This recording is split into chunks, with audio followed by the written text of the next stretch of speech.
Low CR monsters are essential to Dungeons and Dragons, and despite the name, if you put a dragon in your player's first ever dungeon, you're not gonna have a party next session. Hi, I'm Mason, and welcome to Manual Monsters, a new series where instead of building characters for you to play, we're gonna be making the monsters and creatures you're gonna have to deal with in-game. Because I'm not making monsters for the real world. We have too many of those. So whether you're a dungeon master who doesn't want to cough up the cash for Zendaya's Cauldron of Monsters, or just want some stat blocks with pizzazz to inspire you for your next game, or hey, maybe you're a player who thinks they might want to DM one day.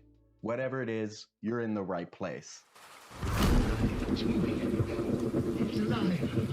In case you haven't caught on by now, because this is our first episode, we're going to be making the type of low CR monsters that are perfect for level 1 parties playing their first session. But there's a specific type of low CR monster I want to invoke with these. If all I cared about was that their challenge rating was a fraction, then I'd be talking about camels, bandits, and a bunch of bugs.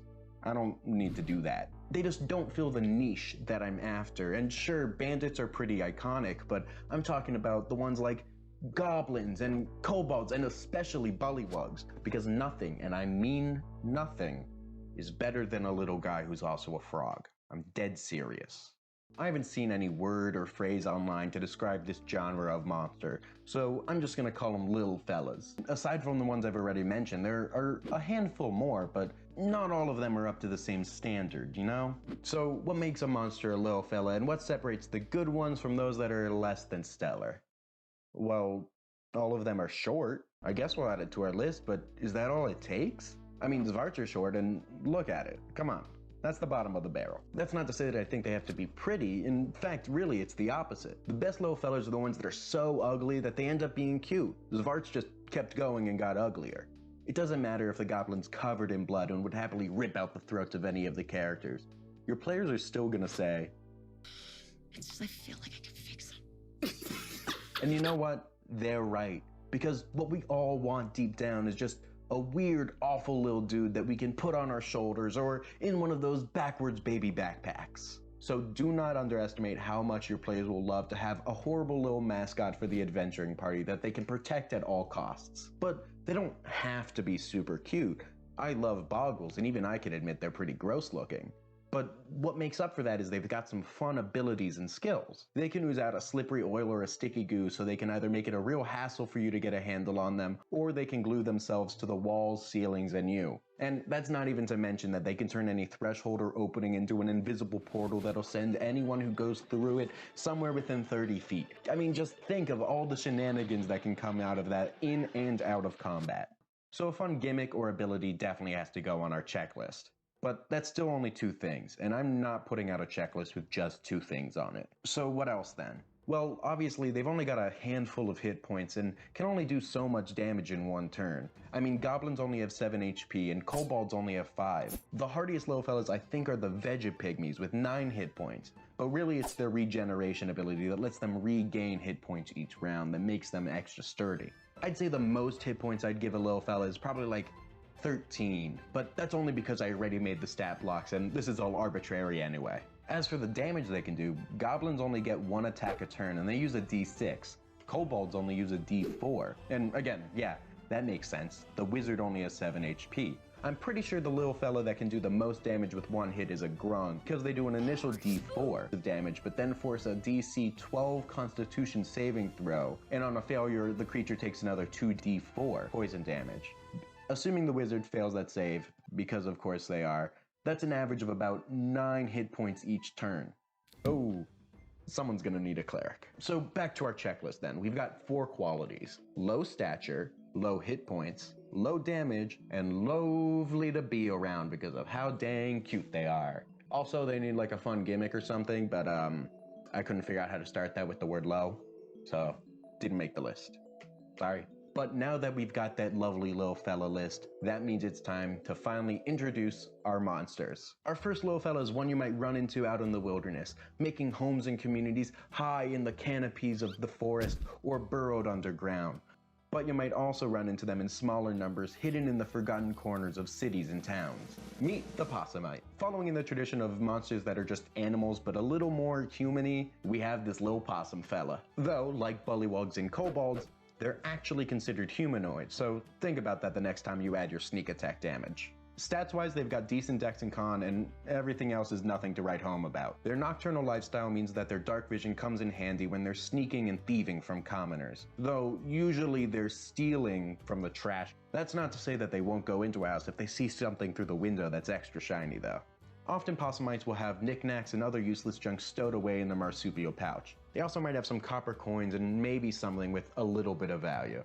Other than that, they'll usually have a dagger or a sharp piece of metal to defend themselves with, though that's not to say they're not willing to use their sharp teeth in a scrap. Because they will. As for HP, Possumites have 13 hit points, so they might not go down in the first hit, but after the second or third, they probably will. But that's not all they have up their non-existent sleeves. As you might have guessed, Possumites are pretty great at playing dead. So much so that one that's pretending to be dead is indistinguishable from one that actually has. So if they find themselves in danger, they might just pretend to die, which gives them an excellent opportunity to sneak away if you're not paying attention, or get a surprise attack in. Possumites usually live in matriarchal communities, separated into about 10 to 15 families in the wild, and 6 to 8 in larger settlements. The eldest mother is considered the wisest and thus makes most of the decisions for the community, but she is helped out by the other mothers here and there. Meanwhile, the fathers are caring for the young and protecting them from any danger. Possumites are considered fully grown at the age of 5, at which point they go out into the night with the others to scavenge for food and materials, regardless of gender. Possumite communities stay together out of necessity more than anything else. After all, when some of the larger folk see you as a pest rather than a people with a culture and identity, many have come to the conclusion that the only option is to stick together and keep their heads low. Though this has caused some strife in Possumite communities before. While many are fine with avoiding interactions between the humans and half-elves who disregard them, others take a little bit more of an aggressive approach. Disagreements on which method is better has caused communities and even tightly knit families to fracture. In some cases, this has resulted in a single Possumite or even large swaths of them leaving a community in hopes of finding a pre-existing one that better fits their ideals. Or, if they can't, to make one of their own. So if you find yourself coming across a group of Possumites, don't assume they're gonna be friendly. You might regret it. Or not. They have 13 HP. Our next monster is so great, you really gotta hand it to him. Hand. It's a trollet. No, not a toilet, a trollet. Trust me, you do not want to mix those two up. Unless you do.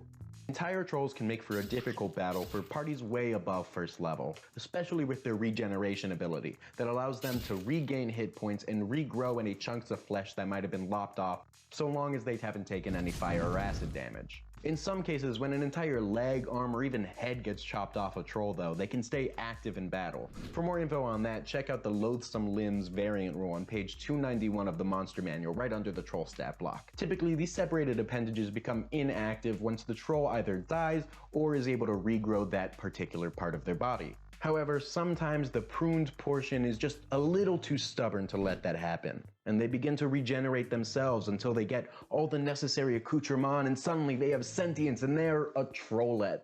No two trollets look exactly the same, and depending on what part of the body they are originally from, they can fill different roles and have unique abilities. But for today we're only going to be focusing on the arm, because that's the only one I made a stat block for. Trollets who cross paths are likely to stick together, regardless of if they came from the same body or not. Though if there's only one lonesome trollet around, it'll begin separating pieces of itself and hope that those two will also gain sentience. After all, trollets do maintain a slightly subdued version of the regeneration ability. So worst case scenario is they don't have a finger for a couple hours.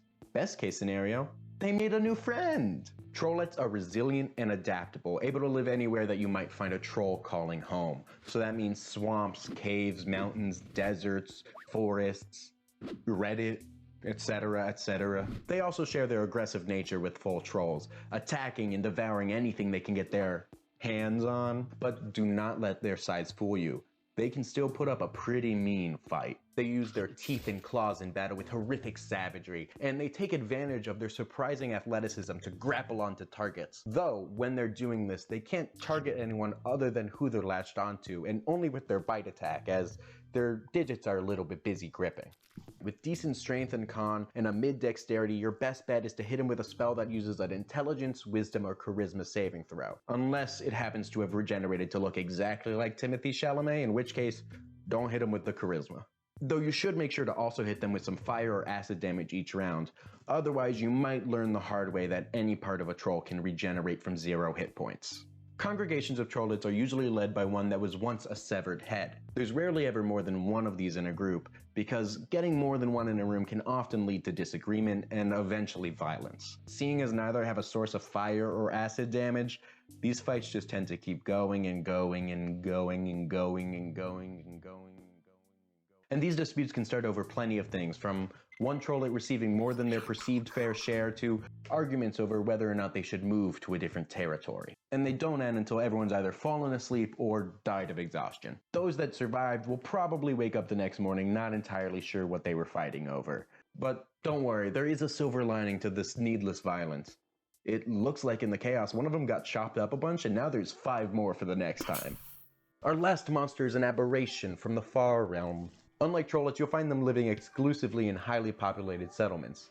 After all, their main source of nourishment is the dreams of the sleeping.